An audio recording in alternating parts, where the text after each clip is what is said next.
I'm not sure if it's actually supposed to be Norman Osborn, or if it's just supposed to be something that like is haunting you, like the actual spirit of the Green Goblin or something. Yeah. I just looked over at the Foxy that I gave you, and the thing's eyes are just terrifying.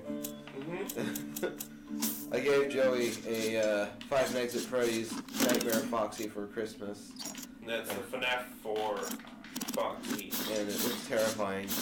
Very much so. I got that for you, and my mom was like, "Oh, that's so cute." And I'm like, "Oh yeah, really? You know how cute is? Do you really think that's cute?" Yeah. For those of you guys that don't know, or couldn't guess, we're pretty much FNAF fans. Yeah. At this point. We're fanatics. I wouldn't say fanatics. They're just fans. Yeah. We love voting into each other all the time. I mean, if you're on this channel and you didn't see that we made a short film for it, I don't know how. Pretty much screwed there. Yeah, so... I don't know, I think we originally didn't like it at all, just because it was like, we thought it was kind of dumb. And then as we kept playing it, it just became more like, exciting. Well, what it is that when it was just FNAF 1, 2, 3, 4, what happened was that my friend James, for those of you that don't know, introduced me to the first Five Nights at Freddy's. And I actually did really bad at it and lost on the first night. So, which is impossible. But James knew of a, I want to say like a cheat code, so there's a hotkey you can press to get to the next night. So I got to night 2, and at about that point, I was like, you know what, I get the gist of the game, I just don't really want to play it right now. At about that same time, at about that same time, Matt had like 2 or 3 videos in his FNAF series. He was up to like, actually he had all the ones for the original board games out. If it wasn't all of them, he was like 1 or 2 videos short. This was before Sister Location was even out. Yeah, so what happened was we watched those theories, and that's what really kind of drew me to the franchise. The franchise so much. The gameplay, the story behind it. Yeah, it's really interesting. I have to agree. It seems so mysterious, like the purpose of these characters and like what really is going on. And what I think is interesting is that like after Matt Pat's series came out, Scott Cawthon, the guy that designed Five Nights at Freddy's, the video game, like he basically said not far off, which I think is like pretty much him saying that's pretty much it. There's very few developers that will go and do that. Well, because there are not so many kind of games out there that are like that mysterious that have that much of a fan following to make series about it. But I see what you mean. Yeah. Yeah. But like for me, the interesting nature of it is just I don't like scary things in general. Like it took me a while to watch the classic horror movies, like the ones with Freddy Krueger, Jason Voorhees, all that kind of crazy stuff. It took me a lot of courage in my younger years to actually sit down and watch those movies. And now that I'm an adult, I watch those all the time, like either on Halloween or just when I'm bored. And I'm like, these movies are actually pretty silly.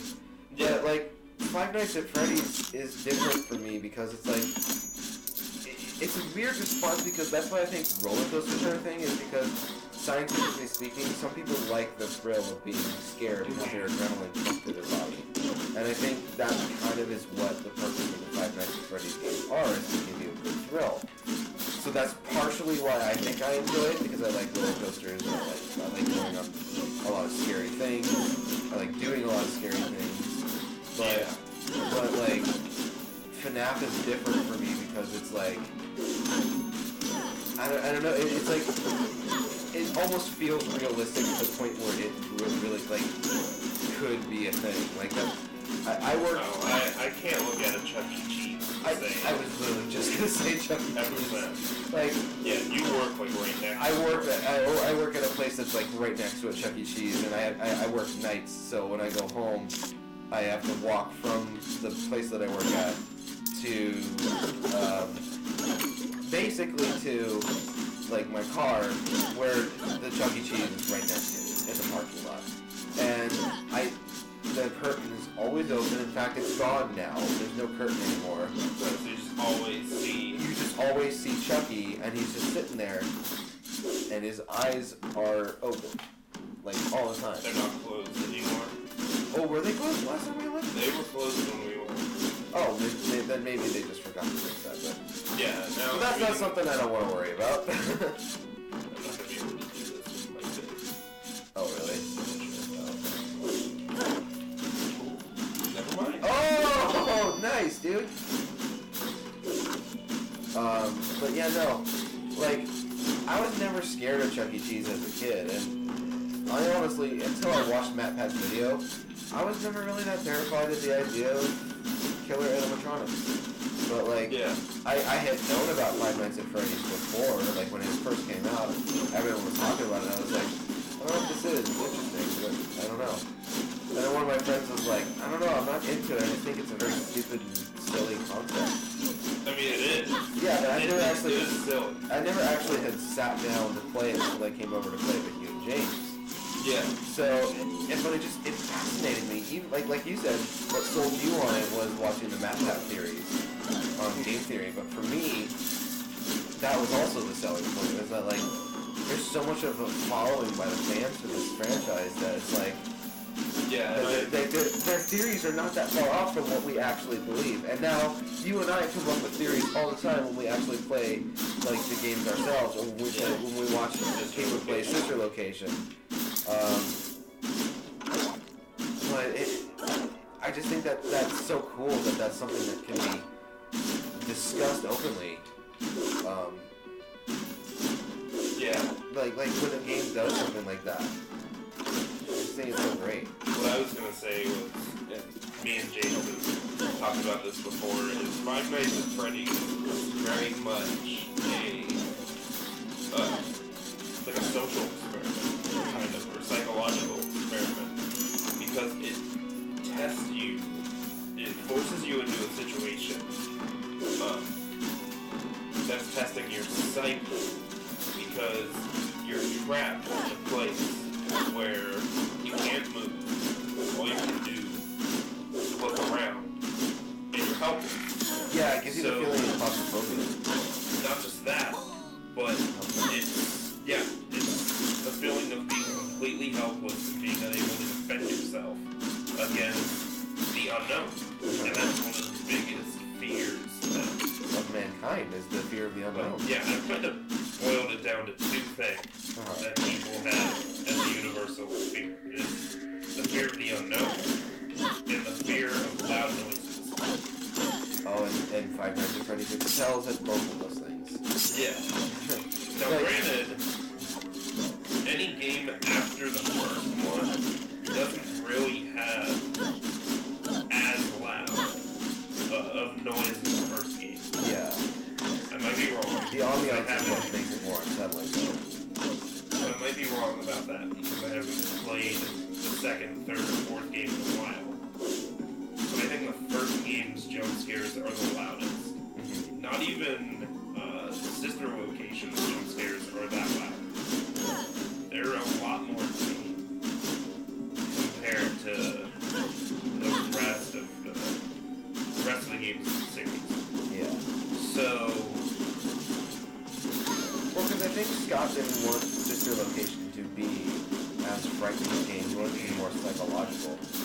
yeah, but they're all, I mean, everything after the second game, the jump scares are not as loud, so they're not as frightening. Yeah. You still have the fear of the unknown and the ambiance, which those games just excel at. Mm-hmm. But other than that, like I said, you don't really have the same amount of, I guess, terror is what I'm trying to say. Yeah, no, I get you. So, I don't know where I'm particularly going with that, but it's an interesting game to play. Yeah. The first time. I think everyone should honestly play the first game at least once. I do too.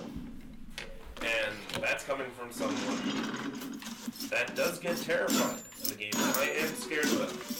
I'm too. I've started to ease myself back into it by watching Markiplier play System Location. Because when you look at it, that game is not as terrifying as the others. It's just the character designs in that one is what freaks me out. Yeah. But the jump scares aren't anywhere as bad as the first game. Yeah, it's kind of like that thing, if you expose yourself to it more, the less scared of it you'll be. Like conquering your fears is like that huge experiment. But,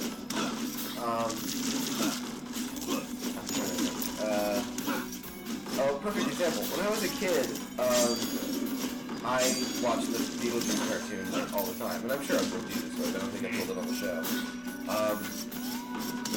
I'm a huge fan of Beetlejuice now. I love it. Everything to do with it is just my favorite. I was a kid. I grew up watching the cartoon show, and I didn't know that it was actually based off of a movie that had come out in the 80s.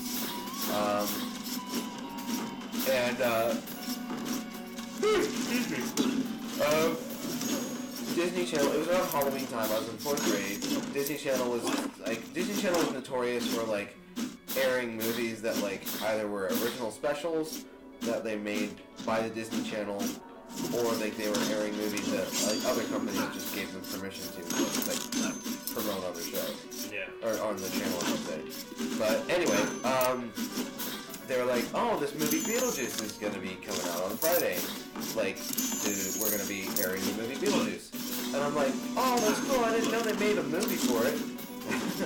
So, I wait all week, and, like, the movie is aired, I watch it. Scares the ever-loving crap out of me, because I'm not used to a Tim Burton film at that age.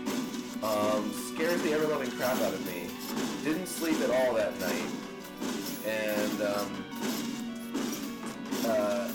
over time, I just started getting more fascinated by it, and like now it's like one of my favorite all-time movies by Tim Burton, and in general.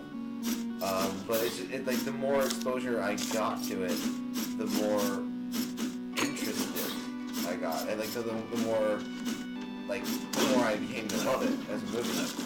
So I used to be afraid of it, so I just think that's a very interesting thing. Like, I'm not as scared of the animatronics from Five Nights at Freddy's anymore, because I see what they look like in different versions and different variations, and I see their jump scares done as well, so I'm not really as scared. Yeah. It's just the jarring.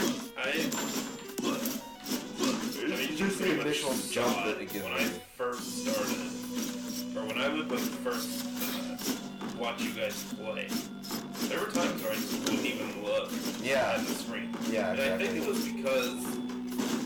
because I didn't know what, I wasn't letting myself take in the whole design of the characters. Yeah. Like, I saw one part that was just terrifying, and I kind of let that take control. Never mind, don't jump. But, yeah, so I kind of let that part of my mind take control of the rest. It was just like, I don't want to look at this. They're all terrifying looking. But then when you get down to it, they're really not. Yeah. With the exception of, I guess, the puppet. Oh, I'm still terrified of that goddamn puppet. And the FNAF 4 animatronics. They're not all that scary looking. And honestly, a lot of them just look downright silly. Yeah. So,